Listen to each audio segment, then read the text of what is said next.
یہ بزم ہے رندوں کی. اللہ من الشیطان الرجیم بسم اللہ الرحمن الرحیم ان الذین قالوا ربنا اللہ ثم استقاموا تتنزل علیہم الملائکہ الا تخافوا ولا تحزنوا وابشروا بالجنة التي كنتم توعدون نحن اولیاؤکم فی الحیاة الدنیا وفی الآخرہ وَلَكُمْ فِيهَا مَا تَشْتَهِي أَنفُسُكُمْ وَلَكُمْ فِيهَا مَا تَدَّعُونَ نُزُلًا مِّن غَفُورٍ رَحِيمٍ. دوستو، اللہ کا بہت بڑا کرم ہے، احسان ہے کہ اللہ تعالیٰ نے ہم سب کو ایمان عطا فرمایا اور اسلام کی عظیم نعمت اللہ تعالیٰ نے ہم لوگوں کو عطا فرمائی. اور دوستو، ایک اللہ کا سب سے بڑا کرم اور احسان ہم لوگوں کے ساتھ میں یہ ہوا کہ اللہ تعالیٰ نے ہم سب کو حضرت محمد صلی اللہ علیہ وسلم کی امت میں پیدا فرمایا. دوستو، حضرت محمد صلی اللہ علیہ وسلم جو ہے اس کائنات کی سب سے عظیم ہستی ہے. اللہ کے بعد میں اگر کسی کا مقام ہے تو وہ حضرت محمد صلی اللہ علیہ وسلم کا مقام ہے. 1,24,000 نبی آئے اس کائنات کے اندر میں، لیکن اللہ تعالیٰ نے کسی نبی کو اپنے عرش پر نہیں بلایا، کسی نبی کو اپنے عرش پر نہیں بلایا.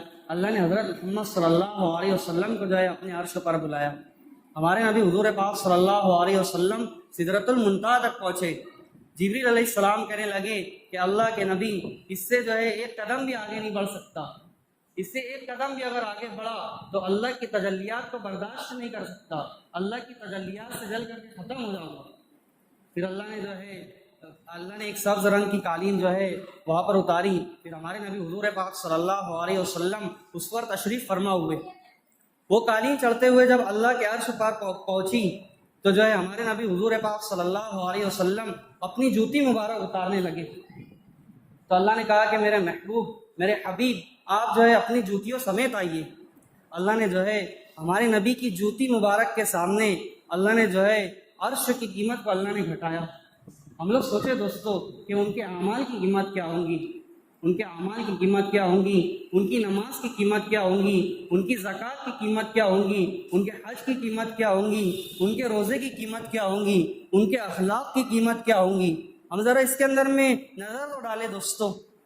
ہمارے نبی حضور پاک صلی اللہ علیہ وسلم کے مقام کو اللہ نے یہاں پر بتایا کہ ان کا یہ مقام ہے. اور پھر اس کا ایک واقعہ کہ حضرت موسیٰ علیہ السلام جب کوہ طور پر جا رہے تھے تو اللہ نے کہا کہ فَخْلَعْ عَلَيْكَ إِنَّكَ بِالْوَادِ الْمُقَدَّسِ طُوًى، کہ موسیٰ علیہ السلام اپنی جوتیاں اتار دو، یہ پاک وادی ہے. اور ہم لوگوں کو یہ دیکھنا ہے کہ کوہ طور افضل ہے کہ اللہ کا عرش افضل ہے.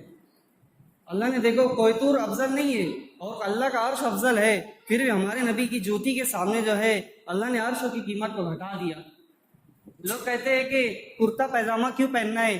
تو کرتا پیجامہ دوستو یہ ہمارے نبی نے پہنا ہے، اس لیے پہننا ہے. سوچو ہم ان کے کرتے کی قیمت کیا ہوں گی، ان کے چہرے کی قیمت کیا ہوں گی. اگر دنیا کے اندر میں کچھ بنا کر کے نہیں لے کر کے گیا، حضرت محمد صلی اللہ علیہ وسلم کا صرف چہرہ بنا کر کے لے کر کے گیا، اللہ اس پر معاف کر دیں گے، اللہ جو ہے اس پر مغفرت کر دیں گے. تو دوستو اللہ کے دربار کے اندر میں اگر کوئی چیز مقصود ہے تو حضرت محمد صلی اللہ علیہ وسلم کی نورانی اور پاکیزہ زندگی مقصود ہے. ان کی زندگی پر ہی کامیابی ہے. یہ جانور کہہ دیا کرتے تھے کہ ان کی زندگی پر ہی کامیابی ہے. ایک مرتبہ ہمارے نبی حضور پاک صلی اللہ علیہ وسلم جو ہے ایسی مجلس لگا کر کے صحابہ کو سمجھا رہے تھے. مجلس لگی ہوئی ہے اور ہمارے نبی حضور پاک صلی اللہ علیہ وسلم صحابہ کو سمجھا رہے ہیں. تو ادھر سے ایک دیہاتی بدو جو ہے گزرا اور اس کے کاندھے پر جو ہے گو لٹکی ہوئی تھی، جس کو عربی میں جو ہے غب کہتے ہیں اور اس کو ہم لوگ گو کہتے ہیں. اور جو ہے وہ گو جو تھی جس کو گھوڑپڑ کہتے ہیں، تو وہ اس کے کاندھے پر لٹکی ہوئی تھی. لوگوں سے پوچھنے لگا کہ یہ کون ہے؟ تو لوگ کہنے لگے کہ یہ حضرت محمد صلی اللہ علیہ وسلم ہے. تو اس کو جو ہے بڑا غصہ آیا. اس نے کیا کیا، اس گو کو جو ہے ہمارے نبی کے سامنے پھینک دیا اور کہنے لگا کہ اے محمد صلی اللہ علیہ وسلم، جب تک کہ یہ مرا ہوا جانور، یہ مری ہوئی گو تیرے نبی ہونے کا اقرار نہیں کر لیتی، میں یقین کرنے کے لیے تیار نہیں ہوں کہ تو نبی ہے، میں اقرار کرنے کے لیے تیار نہیں ہوں کہ تو نبی ہے. تو حضرت محمد صلی اللہ علیہ وسلم جو ہے اس گو کی طرف متوجہ ہوئے. اب اس نے کیا کیا، اپنے ہاتھوں کو ایسے باندھ کر کے کھڑا ہو گیا. اپنے ہاتھوں کو باندھ کر کھڑا ہو گیا, وہ مطمئن ہو چکا ہے کہ پہلی بات تو مرا ہوا جانور کہتا ہی نہیں ہے, تو یہ گو کہاں سے, مری ہوئی گو کہاں سے کہیں گی. تو حضرت محمد صلی اللہ علیہ وسلم جو ہے اس گو کی طرف متوجہ ہوئے, اس سے کہا کہ یا رب, تو اس نے جو ہے اپنی آنکھوں کو کھول لیا اور کہا کہ لبیک و صادق یا زین الوفا یوم القیامہ, کہ قیامت کے دن کو خوبصورت کرنے والے کہیے کہ کیا حکم ہے آپ کا. پھر حضرت محمد صلی اللہ علیہ وسلم نے اس سے پوچھا کہ تو کس کی عبادت کرتی ہے, من تعبد, تو اس نے کہا کہ من فی السماء عرشہ وفی الارض سلطانہ وفی البحر سبیلہ وفی الجنۃ رحمتہ وفی النار عقابہ, کہ میں اس کی عبادت کرتی ہوں جس کا عرش آسمان پر ہے, جس کی حکومت زمین پر ہے, جس کے راستے سمندر میں ہے, اور جس کی رحمت جنت میں ہے, اور جس کا عذاب جہنم میں ہے. پھر ہمارے نبی حضور پاک صلی اللہ علیہ وسلم نے اس سے پوچھا کہ من انا, میں کون ہوں, تو اس نے کہا کہ انت رسول رب العالمین, کہ آپ تو رب العالمین کے رسول ہے, وہ خاتم النبیین, کہ آپ تو خاتم النبیین ہے, قد افلح من صدقک وقد خاب من کذبک, کہ جس نے آپ کی تصدیق کی وہ کامیاب ہوا, اور جس نے آپ کا انکار کیا وہ ہلاک و برباد ہوا. تو ہمارے نبی حضور پاک صلی اللہ علیہ وسلم کے نورانی اور پاکیزہ طریقے کے اندر میں ہی دوستوں کامیابی ہے, دوسرا کوئی واحد راستہ ہم لوگوں کے پاس میں نہیں ہے کامیابی کے لیے. آج کے نوجوان سوچتے ہیں کہ جو ہے وہ اس کے اوپر ناچ کر کے, انسٹاگرام پر ناچ کر کے, ان کی ویڈیو کو سائڈ میں کر کے اپنی ویڈیو کو وہاں پر سٹ کر کے کامیاب ہو جائیں گے, تو ایسا نہیں ہو سکتا. آج کے نوجوان اگر سوچیں گے کہ پھٹی ہوئی پینٹ پہن کر کے میں کامیاب ہو جاؤں گا, تو ایسا نہیں ہو سکتا. آج کے نوجوان اگر یہ سوچے کہ ماں باپ کو گالیاں دے کر کے میں کامیاب ہو جاؤں گا, تو ایسا نہیں ہو سکتا. اگر آج کا نوجوان سوچے کہ سارے لوگوں کے حق کو دبا کر میں اپنی مرضیات سے سب کے حق کو جو ہے اپنا کر کے کامیاب ہو جاؤں گا, تو ایسا نہیں ہو سکتا. تو دوستو, ہم لوگوں کو پورا کے پورا جو ہے حضرت محمد صلی اللہ علیہ وسلم کی زندگی کو اپنی زندگی بنانا پڑے گا, جب ہم لوگ کامیاب ہو سکتے ہیں. دوسرا کوئی راستہ نہیں ہے ہم لوگوں کے پاس میں.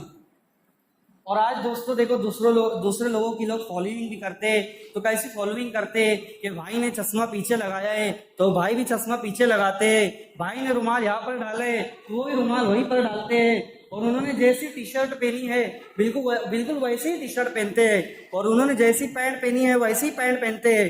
ساری کی ساری زندگی جو ہے غیروں کے طریقے پر بنائی, جس کو پیشاب کرنے کا طریقہ نہیں پتا ان کے طریقے اور اپنی زندگی بنائی.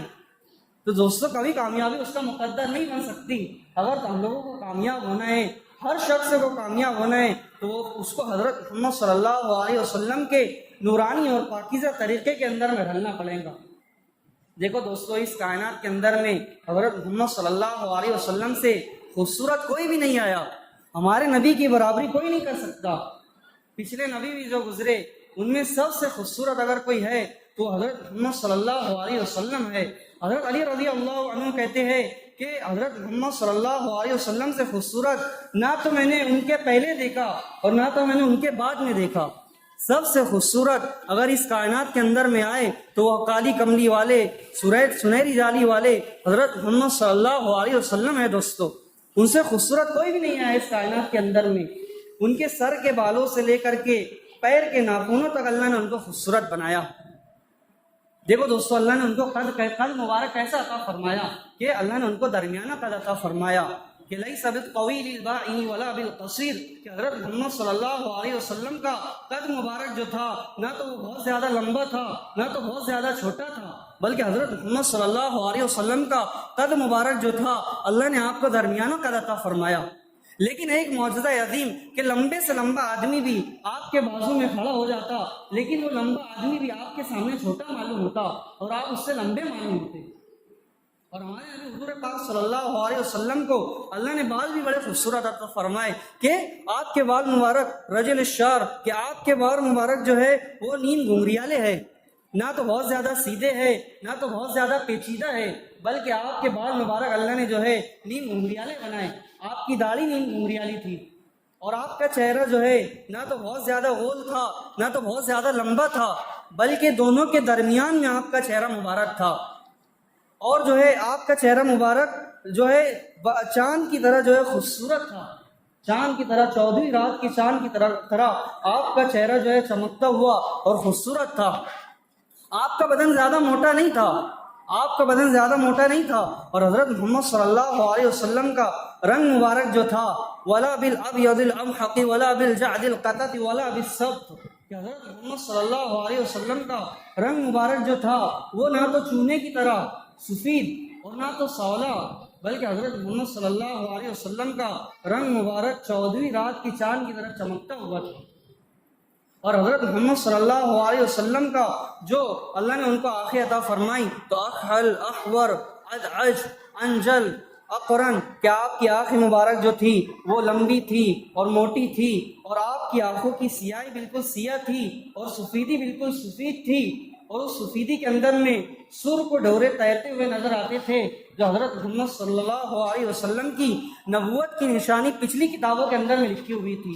یہود و نصارہ آپ کو اس طریقے سے پہچانتے تھے جیسے وہ اپنی اولاد کو پہچانتے ہیں، الذین آتیناہم الکتاب یعرفونہ کما یعرفون ابناءہم، کہ یہود و نصارہ آپ کو ایسے پہچانتے ہیں جیسے اپنی اولاد کو پہچانتے ہیں۔ اور آپ کی پیشانی چوڑی تھی واسع الجبیل، کہ آپ کی پیشانی چوڑی تھی، ازج الحواجب، آپ کی بھویں بڑی گول اور بڑی خوبصورت تھی۔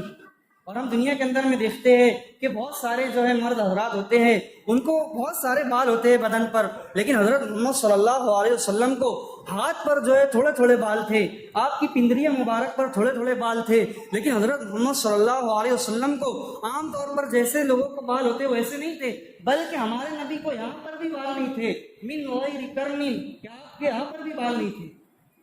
اور پھر اس کے بعد میں آپ کے جو قدم مبارک تھے اس کے اوپر جو ہے پر گوشت تھا، آپ کے جو پنڈلی مبارک اس پر پر گوشت تھا، آپ کے بازو مبارک جو تھے اس کے اوپر پر گوشت تھا۔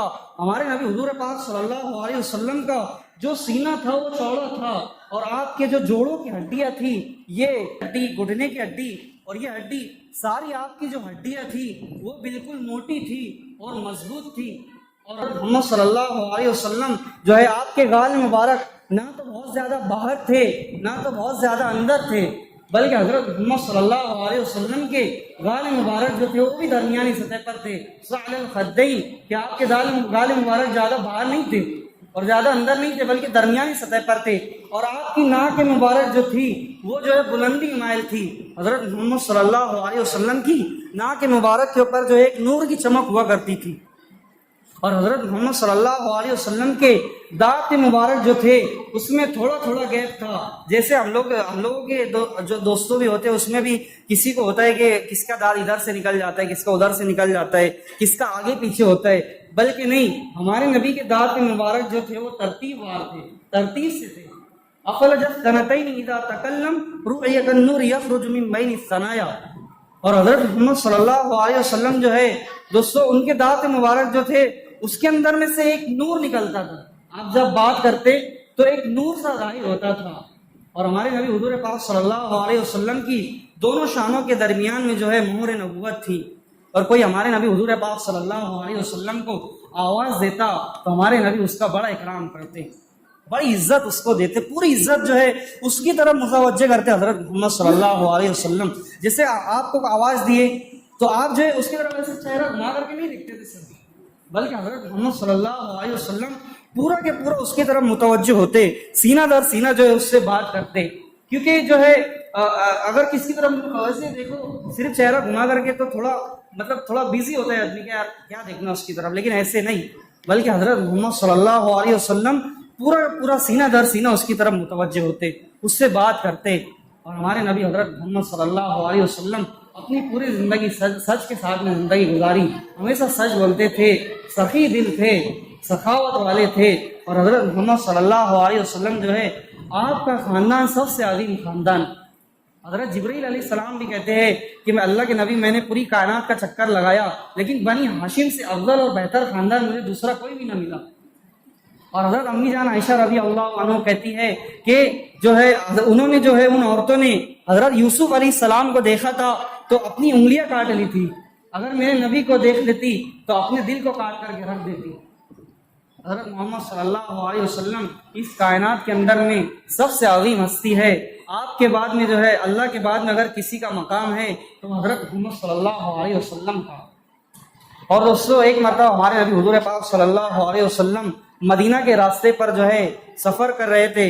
72 صحابہ کا قافلہ آپ کے ساتھ میں تھا.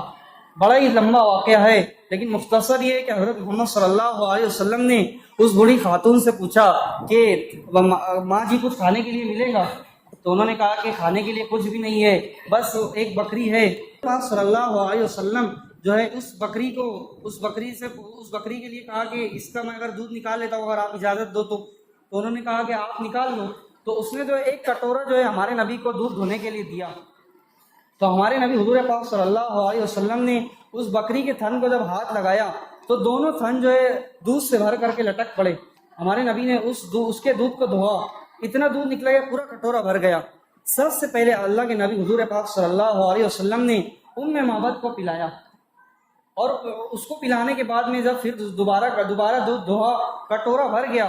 ایک کٹورے کے اندر میں 72 صحابہ نے جو ہے شہر ہو کر کے اللہ کے نبی کے ہاتھوں سے پیا. اللہ کے نبی کے ہاتھوں میں جب وہ کٹورا لگا تو اس کے اندر میں اتنی برکت آ گئی کہ 72 صحابہ نے جو ہے سیر ہو کر کے اس کٹورے کے دودھ کو پیا. اور پہلی بات تو یہ ہے دوستو کہ ایک کٹورا دودھ جو ہے، پہلی بات تو ایک انسان بھی پیٹ بھر کر کے نہیں پی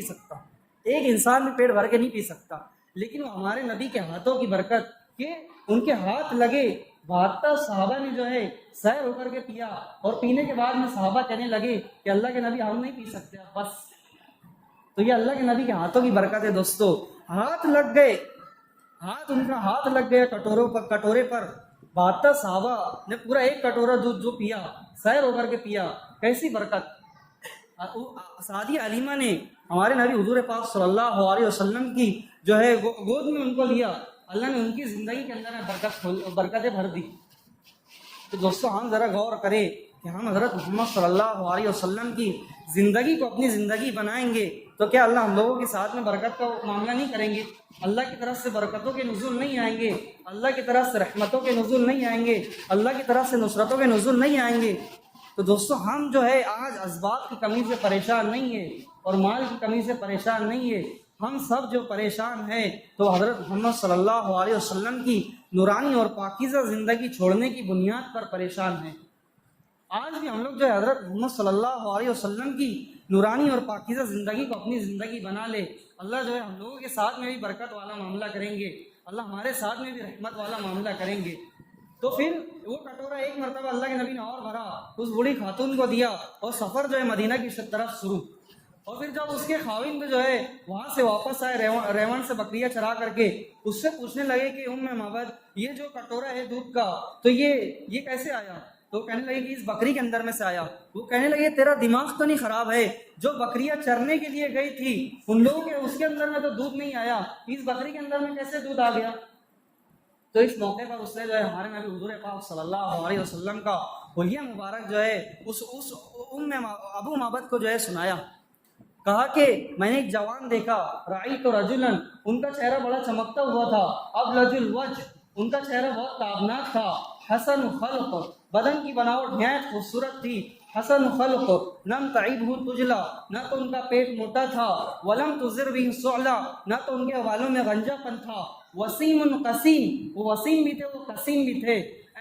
پوری کائنات کے اندر میں نہ تو کوئی وسیم بنا نہ تو کوئی قسیم بنا. کتاب کے اندر میں بات لکھی ہوئی ہے کہ گویا تھا چمک دھمک سے ڈھلا ہوا تھا. یعنی کہ حضرت محمد صلی اللہ علیہ وسلم کو اللہ نے اتنا خوبصورت بنایا کہ کوئی آپ کو دیکھتا تھا تو دیکھنے سے اس کا جی نہیں بھرتا تھا، وہ دیکھتے ہی رہ جاتا تھا. اللہ نے جو ہے ایسا روب آپ کو عطا فرمایا. اور قسیم اسے کہتے ہیں جس کا ہر خود اپنی مثال آب ہو، کہ ہر طرف سے اللہ کے نبی کو دیکھو تو ہر طرف سے خوبصورت. اور پھر کہا کہ فی عینیہ تاج، آپ کی آنکھیں سرمئی تھی، وہ فی اشفارہ وطف، پلکیں لمبی تھی، وہ فی صوتہ سحل، گردن لمبی تھی، وہ فی صوتہ سحل، آواز مضبوط تھی، وہ فی عنقہ سطح، گردن لمبی تھی، شدید السواد الشعر، آپ کے بال جو ہے بالکل کالے تھے، شدید السواد الشعر، آپ کے بال مبارک کالے تھے، اذا صمت علیہ الوقار، جب خاموش ہوتے تو باوقار معلوم ہوتے، وَإِن تَكَلَّمَ عَلَىٰ الْبَحَرِ، گفتگو نہایت خوبصورت تھی، وَإِن تَكَلَّمَ عَلَىٰ الْبَحَرِ، جب گفتگو کرتے تو ایک عجیب سی کشش ہوتی تھی، اجمل الناس وَأَبْهَاهُ مِن بَعِيدٍ، جو دور سے دیکھے تو بھی خوبصورت نظر آئے. حضرت محمد صلی اللہ علیہ وسلم کو کوئی دور سے دیکھتا تھا تو بھی خوبصورت لگتے تھے. وہ احسن و احلام من قریب، جو قریب سے دیکھے وہ بھی خوبصورتی دیکھ کر کے دنگ رہ جائے. حلو المنطقی، گفتگو نہایت شیریں تھی. فصل، بات بالکل دو ٹوک تھی. لا نظر ولا حضر، نہ مختصر تھی نہ فضول تھی. کان منطقہ حردات نظم یتحدرنا، ان کے بولنے کا انداز ایسا تھا کہ لڑی سے موتی جھڑ رہے ہو. ربعۃ، درمیان قد تھا. لا تفہم عین من قصر، نہ ناٹا کے نگاہ میں نہ جچے. ولا تشنع من طول، نہ لمبا کے ناگوار لگے. غصن بین غصنین فهو انظر الثلاثة منظرا، دو شاخوں میں درمیان والی شاخ کی طرح سے تھے جو دونوں میں سب سے زیادہ خوشمندر تھی، جو دونوں میں سب سے زیادہ پررونق تھی. یہ میں اپنی بات نہیں کر رہا ہوں دوستو، بلکہ مولانا سلمان صاحب منصور پوری نے جو ہے اپنی کتاب سیرت طیبہ کے اندر میں یہ الفاظ جو ہے بیان کیے ہیں. میں ان کے الفاظ کو نقل کر رہا ہوں. انہوں نے جو یہ ہمارے نبی کی شان میں یہ تعریفیں بیان کی ہے. تو دوستو آج جو ہے ہم لوگوں کے اوپر جو حالات ہے تو اس کا حل بھی حضرت محمد صلی اللہ علیہ وسلم کی نورانی اور پاکیزہ زندگی ہے. تو اسی لیے انشاءاللہ دیکھو سارے بھائی لوگ نیت کرو کہ حضرت محمد صلی اللہ علیہ وسلم کی نورانی اور پاکیزہ زندگی کو اپنی زندگی بنائیں گے، انشاءاللہ بنائیں گے.